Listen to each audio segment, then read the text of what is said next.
नमस्कार,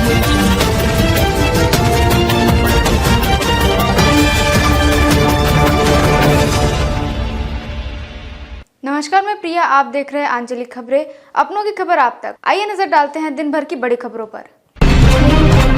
प्रधानमंत्री मोदी करेंगे ग्रामीण भारत महोत्सव 2025 का उद्घाटन। आर्थिक स्थिरता और विकास के लिए एक मंच। प्रधानमंत्री नरेंद्र मोदी ग्रामीण भारत महोत्सव 2025 का उद्घाटन करेंगे, जो 9 जनवरी तक चलेगा। महोत्सव का उद्देश्य विकसित भारत 2047 के लिए मजबूत और समावेशी ग्रामीण भारत निर्माण पर आधारित है। इसका मोटो है, गांव बढ़े तो देश बढ़े। प्रधानमंत्री इस अवसर पर एक जनसभा को भी संबोधित करेंगे। महोत्सव में ग्रामीण भारत की उद्यमशीलता और सांस्कृतिक धरोहर का जश्न मनाया जाएगा।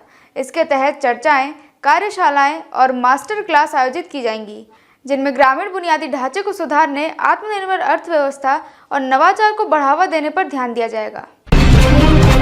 केंद्र सरकार ने DPDP 2025 का प्रारूप जारी किया। बच्चों और दिव्यांगों की सुरक्षा पर जोर। केंद्र सरकार ने डिजिटल व्यक्तिगत डाटा संरक्षण 2025 का मसौदा जारी किया है। इसमें बच्चों और दिव्यांगों के व्यक्तिगत डाटा की सुरक्षा पर जोर दिया जाएगा। इस मसौदे में बच्चों का डाटा उपयोग करने के लिए माता पिता की सहमति अनिवार्य की गई है। बिना सहमति के कोई भी डाटा फिड्यूशरी बच्चों का डाटा इस्तेमाल नहीं कर सकेंगे। ये मसौदा नियम डिजिटल व्यक्तिगत डाटा संरक्षण अधिनियम 2023 के तहत व्यक्तियों की सहमति, डाटा प्रसंस्करण निकाय और अधिकारियों के कार्यों को निर्धारित करता है। रोहित शर्मा ने टेस्ट क्रिकेट से संन्यास की अफवाहों का किया खारिज। सिडनी टेस्ट में नहीं खेलेंगे का कारण बताया। रोहित शर्मा ने टेस्ट क्रिकेट से संन्यास की अफवाहों को सिरे से खारिज कर दिया है। उन्होंने कहा कि ये निर्णय उन्होंने अपनी बैटिंग फॉर्म को ध्यान में रखते हुए लिया था और उनका उद्देश्य टीम के लिए ऑस्ट्रेलिया के खिलाफ 5वां टेस्ट जीतना था। रोहित ने स्पष्ट किया कि वे टेस्ट क्रिकेट से संन्यास नहीं ले रहे और जल्द ही पूरी ऊर्जा के साथ वापसी करेंगे। उनका कहना था कि टीम के हित में यह फैसला लिया गया था क्योंकि उनकी फॉर्म बेहतर नहीं थी। प्रधानमंत्री मोदी करेंगे नमो भारत ट्रेन का शुभारंभ। कार्यक्रम के लिए प्रमुख मार्गों पर पूरी यातायात पाबंदी। प्रधानमंत्री नरेंद्र मोदी रविवार को सहीबाबाद से आनंद विहार के लिए नमो भारत ट्रेन की शुरुआत करेंगे। इस कार्यक्रम को ध्यान में रखते हुए यातायात पुलिस ने डायवर्जन प्लान जारी किया है।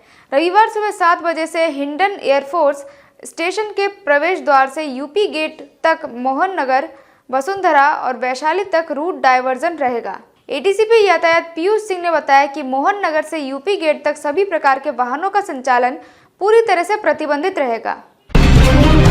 योगी बोले, देश में सड़क दुर्घटनाओं में 50% की कमी लाने का लक्ष्य।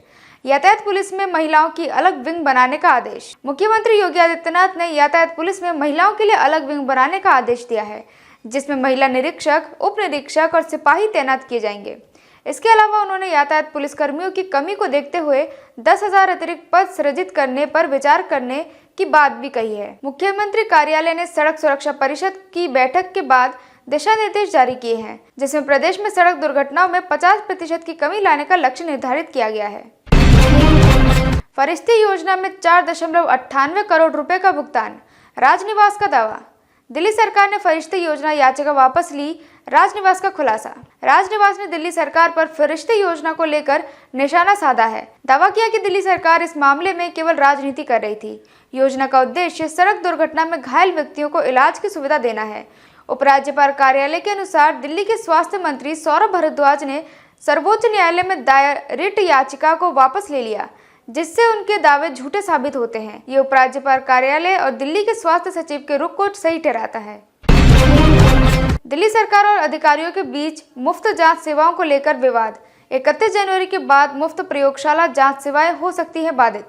दिल्ली सरकार और अधिकारियों के बीच मुफ्त प्रयोगशाला जांच सेवाओं को लेकर विवाद बढ़ गया है। 31 जनवरी को मौजूदा टेंडर की समाप्ति के बाद 1 फरवरी से ये सेवाएं प्रभावित हो सकती हैं। दिल्ली के अस्पताल, मोहल्ला क्लिनिक और अन्य स्वास्थ्य केंद्रों में रोजाना हजारों मरीजों को जांच की आवश्यकता होती है। इस मुद्दे पर अधिकारियों ने कैबिनेट से मंजूरी मांगी, जबकि स्वास्थ्य मंत्री सौरभ भारद्वाज ने कहा कि मंत्रिपरिषद ने सेवाओं को आउटसोर्स करने की पूरी मंजूरी दी थी। 350 खिलाड़ियों ने खेल अवार्ड के लिए आवेदन किया। क्रिकेटर नदारद। क्रिकेटरों ने खेल रत्न और अर्जुन अवार्ड के लिए आवेदन नहीं किया। इस बार मेजर ध्यानचंद खेल रत्न और अर्जुन अवार्ड के लिए किसी भी क्रिकेटर ने आवेदन नहीं किया। इससे भारतीय क्रिकेटरों में इन पुरस्कारों को लेकर रुचि की कमी साफ नजर आई।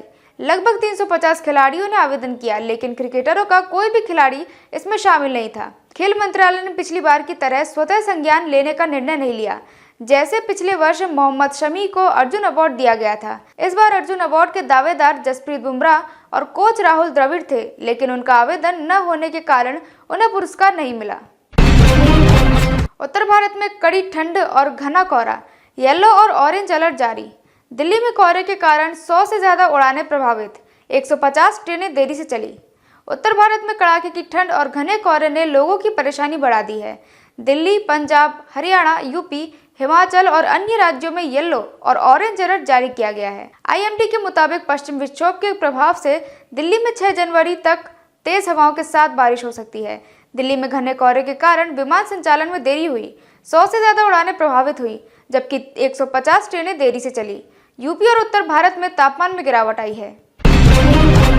तेलंगाना हाईकोर्ट में 1000 वैकेंसी, 8 जनवरी से आवेदन शुरू। 1000 से ज्यादा पदों पर भर्ती निकाली। आवेदन की अंतिम तिथि 31 जनवरी। तेलंगाना हाईकोर्ट ने टेक्निकल्स और नॉन टेक्निकल पदों पर 1000 से अधिक वैकेंसी निकाली है। इन पदों में court master, computer operator, stenographer, typist, junior assistant और एग्जामिनर शामिल है। इच्छुक उम्मीदवार 8 जनवरी 2025 से आवेदन कर सकते हैं और अंतिम तिथि 31 जनवरी 2025 निर्धारित की गई है। कुल 1385 पदों के लिए भर्ती की जा रही है। पदों की संख्या: office subordinates 479, junior assistant 340, process server 130, assistant 42, examiner 24, stenographer grade 2 45 आदि। अब तक के लिए बस इतना ही। देखते रहिए आंचलिक खबरें, अपनों की खबर आप तक।